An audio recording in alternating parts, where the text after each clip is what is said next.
Décidément du Batman, il va y en avoir beaucoup ces prochaines années parce que il y aurait encore une nouvelle trilogie en préparation. The hell are you supposed to be?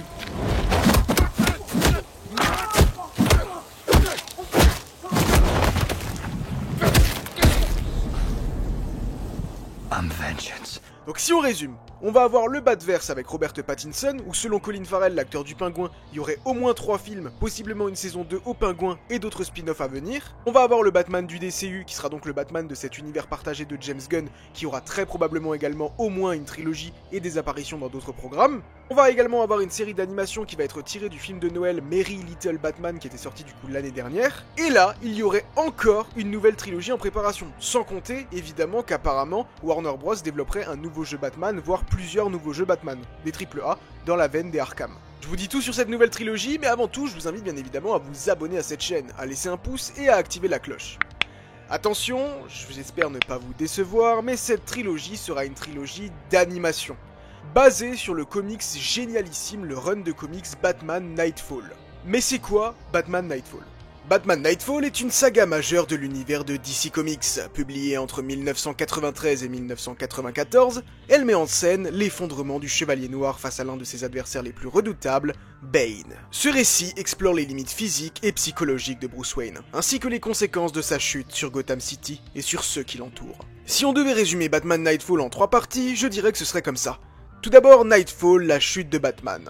Bane, un criminel exceptionnellement intelligent et puissant, arrive à Gotham avec un seul objectif, détruire Batman. Pour affaiblir Bruce Wayne, Bane orchestre une évasion massive de l'asile d'Arkham, libérant des criminels dangereux comme le Joker, l'Épouvantail, Poison Ivy et Killer Croc. Batman, déjà physiquement épuisé par des mois de combat, doit les neutraliser un par un. Une fois Batman épuisé, Bane l'attaque directement dans la Batcave. Dans un combat brutal, Bane brise littéralement Batman en lui cassant la colonne vertébrale, laissant Bruce Wayne paralysé et hors d'état de poursuivre son rôle de héros. Intervient ensuite l'ascension d'Azrael. Avec Bruce Wayne hors jeu, il choisit Jean-Paul Valley, alias Azrael, pour devenir le nouveau Batman. Cependant, il adopte une méthode beaucoup plus violente et impitoyable, s'éloignant de l'idéal de justice de Bruce.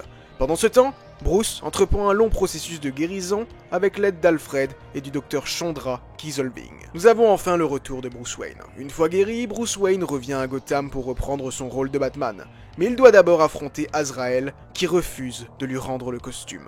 Un combat final entre Bruce et Azrael a lieu, où Bruce prouve qu'il est le seul digne d'être Batman.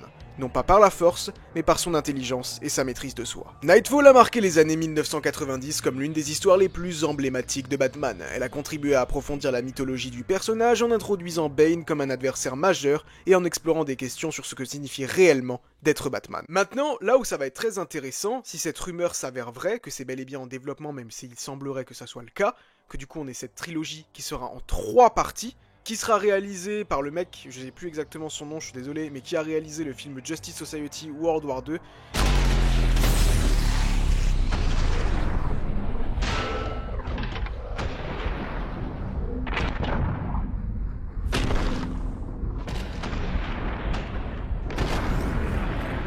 Ouais, bon, ça c'est bof, et j'espère que l'animation ne sera pas la même que celle du Tomorrowverse, parce que c'était vraiment mid. Probablement le pire univers d'ici connecté qu'on ait eu jusqu'à maintenant, le Tomorrowverse.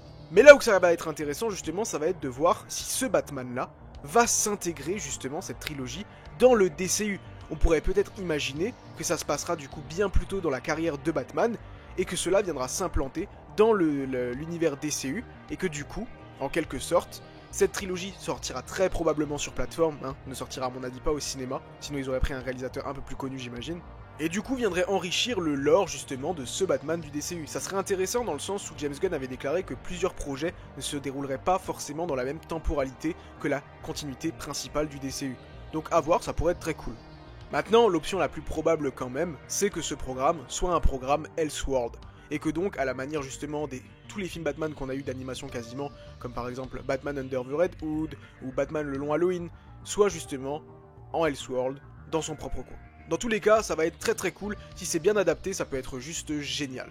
Donnez-moi votre avis dans les commentaires, qu'est-ce que vous pensez de tout ça? Est-ce que vous êtes intéressé par cette trilogie Batman Nightfall si cette rumeur s'avère vraie?